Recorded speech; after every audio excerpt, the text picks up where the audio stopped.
नमस्कार भारतवासियों।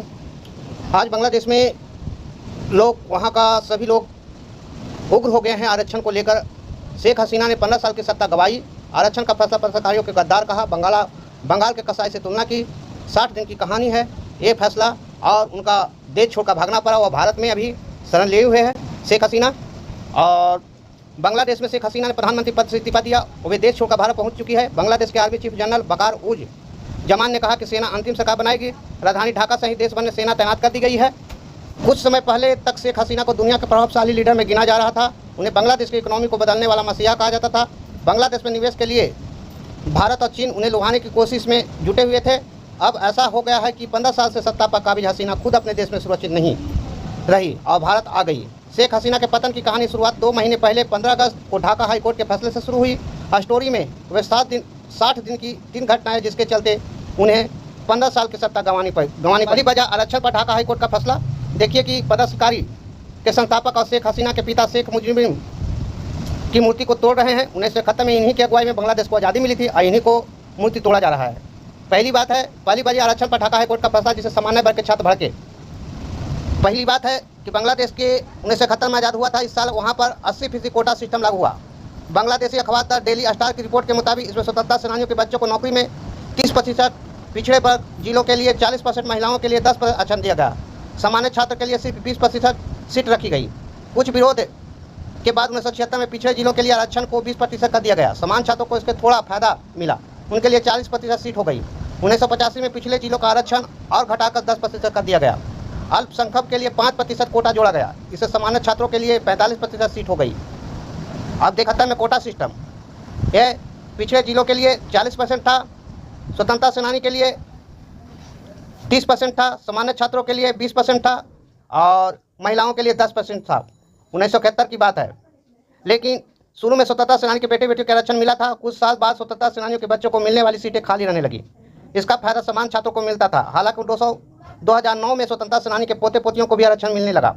इससे सामान्य छात्रों की नाराजगी बढ़ गई। साल 2012 में विकलांग छात्रों के लिए भी 1% कोटा जोड़ दिया गया।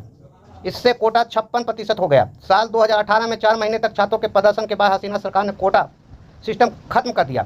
5 जून 2024 को ढाका हाईकोर्ट ने एक फैसला सुनाया और सरकार को पुराना कोटा सिस्टम बहाल करने का आदेश दिया। कोर्ट ने कहा कि 2018 से पहले जैसे आरक्षण मिलता था उसे फिर से उसी तरह लागू किया जाए। इससे सामान्य वर्ग के छात्र भड़क गए और सड़कों पर उतर आए। दूसरी वजह है शेख हसीना ने प्रदर्शनकारियों को पाक समर्थन राजनाकार यानी गद्दार कह दिए। अगर स्वतंत्रता सेनानी के बेटे पोते के आरक्षण नहीं मिलेंगे तो क्या राजाकारों के पोते पोतियों के आरक्षण मिलेगा? प्रधानमंत्री शेख हसीना ने 14 जुलाई को दिए गए इंटरव्यू में ये बात कह दी थी। राजनाकारों के जिक्र भर से ढाका में चल रहे आरक्षण के विरोध प्रदर्शन हिंसक हो गया। दरअसल बांग्लादेश में गद्दारों को राजाकार कहा जाता है। प्रदर्शनकारियों छात्रों ने उस सरकारी टीवी चैनल में आग लगा दी जिसे पीएम हसीना ने इंटरव्यू दिया था। फिर होगा कि ढाका यूनिवर्सिटी ने तू के आमी के रचनाकार तुम कौन, गद्दार गद्दार के नारे गूंजने लगे। प्रदर्शन हो गया। महीने भर में 300 से ज़्यादा लोगों को जान गई। इनमें ज़्यादातर छात्र थे।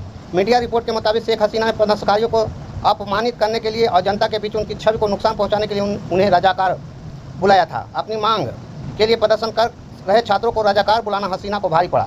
बयान से पहले शेख हसीना ने भी ये नहीं सोचा कि प्रदर्शनकारी को रचनाकार कह देना उनकी सरकार को इतना भारी पड़ेगा। बांग्लादेश का प्रदर्शनकारी पूरी दुनिया की निगाह में आ जाएगा। छात्रों ने राजाकार शब्द को सरकार के खिलाफ अपना हथियार बना लिया। उन्होंने जनता के बीच में मैसेज दिया कि सरकार कैसे परीक्षा की तैयारी कर रहे हैं। छात्रों को सिर्फ अपनी मांग रखने के लिए गद्दार साबित करना चाहती है। बांग्लादेश अखबार द डेली स्टार के अनुसार प्रधानमंत्री के बाद उनकी पार्टी के बाकी नेताओं ने भी इसी तरह के बयान देकर प्रदर्शनकारी छात्रों के आक्रोश को और भड़काया। समाज कल्याण मंत्री दीपू मोनू ने कहा, राजाकारों को बांग्लादेश के पवित्र झंडे के थामने का कोई हक नहीं है। वहीं सूचना एवं प्रसारण राज्य मंत्री मोहम्मद अली अराफात ने कहा कि राजनाकारों की कोई भी मांग स्वीकार नहीं की जाएगी। नेताओं के ऐसे बयानों से उग्र कुछ छात्रों का प्रदर्शन तेज हो गया। सरकार जिन्हें गद्दार यानी राजाकार साबित करना चाहती थी वे जनता की नज़रों में हीरो बन गए। हसीना जिन राजाकारों का जिक्र किया वे आखिर कौन है? साल 1971 में बांग्लादेश के लिए हुई जंग में पाकिस्तान को सरेंडर करे 2 दिन गुजर चुके थे। 18 दिसंबर की सुबह ढाका के बाहरी इलाके में एक के बाद एक 125 लाशें मिलती है। सभी के हाथ पीछे बंधे थे। इनकी पहचान कर पाना भी मुश्किल हो रहा था। उनमें से कुछ को गोली मारी गई थी, कुछ का गला घोंट गया था तो कुछ को राइफल में लगे चाकू से गोद दिया गया था। ये सभी 125 लोग बांग्लादेश की जानी मानी हस्तियाँ थीं। ये उन 300 लोगों में से थे जिन्हें रजाकारों ने बंधक बना लिया था ताकि उनकी जान के बदले वे बांग्लादेश में लगातार आगे बढ़ रही भारतीय सेना से अपनी बात मनवा सके। हालांकि जैसे ही उनकी पाकिस्तान के घुटने टेक देने की भनक लगी, रजाकारों ने सभी बंधकों को मार डाला। ढाका के बाहर एक फैक्ट्री और मस्जिद को रजाकारों ने ठिकाना बनाया था। यहाँ से वे उन लोगों पर गोलियां भी बरसा रहे थे जो अपने रिश्तों की लाशें पहचानने के लिए वहाँ पहुँच रहे थे। भारतीय सैनिकों को जैसे ही इसकी जानकारी मिली, वे तुरंत वहाँ पहुँचे और फैक्ट्री के रजाकारों से छुड़ाया। फैक्ट्री के पास और भी बांग्लादेशी लाशें मिली जिन्हें गड्ढों में फेंका गया था। भारतीय सेना की कार्रवाई में जिंदा बचे 2 रजाकारों ने सरेंडर किया। इन्होंने 300 लोगों की जान लेने की बात कबूल की। 1971 की जंग के दौरान बांग्लादेश में राजाकार होना कोई आम बात नहीं रह गई थी। राजाकार अरबी भाषा का शब्द है जिसका मतलब होता है स्वयं सेवक या साथ देने वाला। हालांकि बांग्लादेश में इसे बहुत अपमानजनक माने जाने वाला लगा है। रजनाकार का मतलब गद्दार हो गया है, जिन्हें पाकिस्तानी जनरल टीका खान के इशारों पर 1971 की लड़ाई में अपनों का ही खून बहाया। अपने आज़ादी के लिए प्रदर्शन कर रहे मुक्ति बाहिनी मोर्च पर लगाम लगाने के लिए 3 तरह की मिथलिया बनाई: अल बद्र, अल सम और रजाकार। टीका खान के आदेश पर जमानत इस्लामी के नेता मौलाना अबू कलाम के रजनाकार को नेता बनाया गया। शुरुआती में रजनाकार सेना में सिर्फ 96 लोग थे, बाद में इनकी संख्या 50,000 के करीब पहुंच गई। रजनाकारों में बंटवारे के वक्त बिहार से बांग्लादेश जाने वाले उर्दू भाषी मुस्लिम शामिल थे। ये पाकिस्तान के समर्थक थे और नहीं चाहते थे कि भाषा के नाम पर अलग देश बांग्लादेश बने। एलेना बीबरमैन ने अपनी एक किताब gambling with the violence, state outsourcing of war in Pakistan and India में पूर्व रजाकार के हवाले से लिखा है कि वे गरीब और अनपढ़ थे। उन्हें यकीन था कि वे इस्लाम के लिए लड़ रहे थे।